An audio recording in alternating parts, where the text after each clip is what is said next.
My name is Dr. Leona Godin, and I am a blind artist and writer.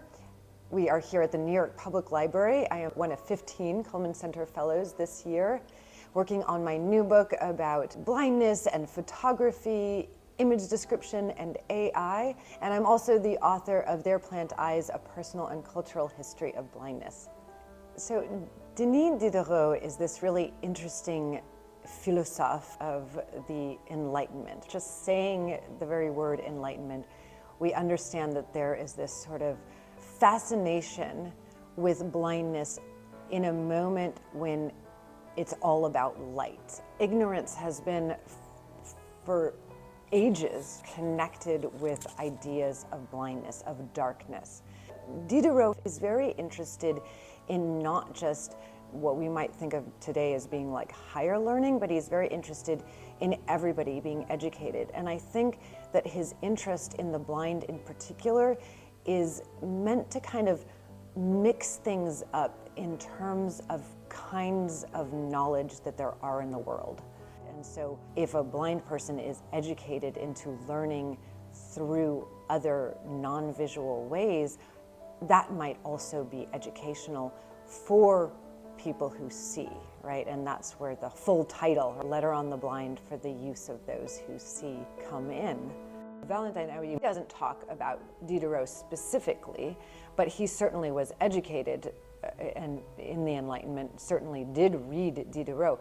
He was inspired negatively by this burlesque scene of these blind beggars from the 1520s, and he thinks if they could be taught to play their instruments using tactile means, and that's both alphabet and musical system, then how far could they go, right? So he has this idea, but it's like 12 years that he doesn't really know how to implement it until he meets a young woman named Maria Theresia von Paradis. She is a blind pianist, sort of a musical prodigy from Vienna. By the time she makes it to Paris in 1784, she is known as the blind magician. So she's so good at what she does in terms of being a pianist, an organist, a singer, that all of Paris flocks to go and see her. And one of those people is Valentin Haüy. He speaks to her afterwards. She tells him about how she was educated with letter blocks and cardboard letters, maps that were made especially for her. This idea of a tactile education is what Valentin Haüy picks up on with this final impetus of actually meeting Maria Theresia von Paradis. And he finally understands how he can go about educating blind people using tactile means.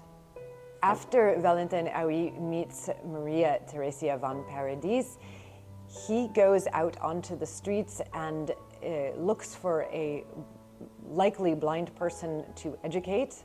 This is François Lesueur, and he begins experimenting with blocks. A few months into François' education, François is kind of looking through these papers on Valentin's desk and recognizes an O. It is an O that is coming through embossed on the back of the piece of paper, right? It's an invitation. And right away, Valentin Haüy and François recognize the importance of this, right? This is literally where the idea of embossed print comes into being. So all he needed to do was reverse the letters so that the backside becomes the front side. So it's really the blind person, François, with Valentin together who discover the idea of embossed printing. And the very next couple of years, he manages to find his first student and open his first school for the blind. Produced with support from the Blind Travel Foundation. Visit blindtravel.org to learn more.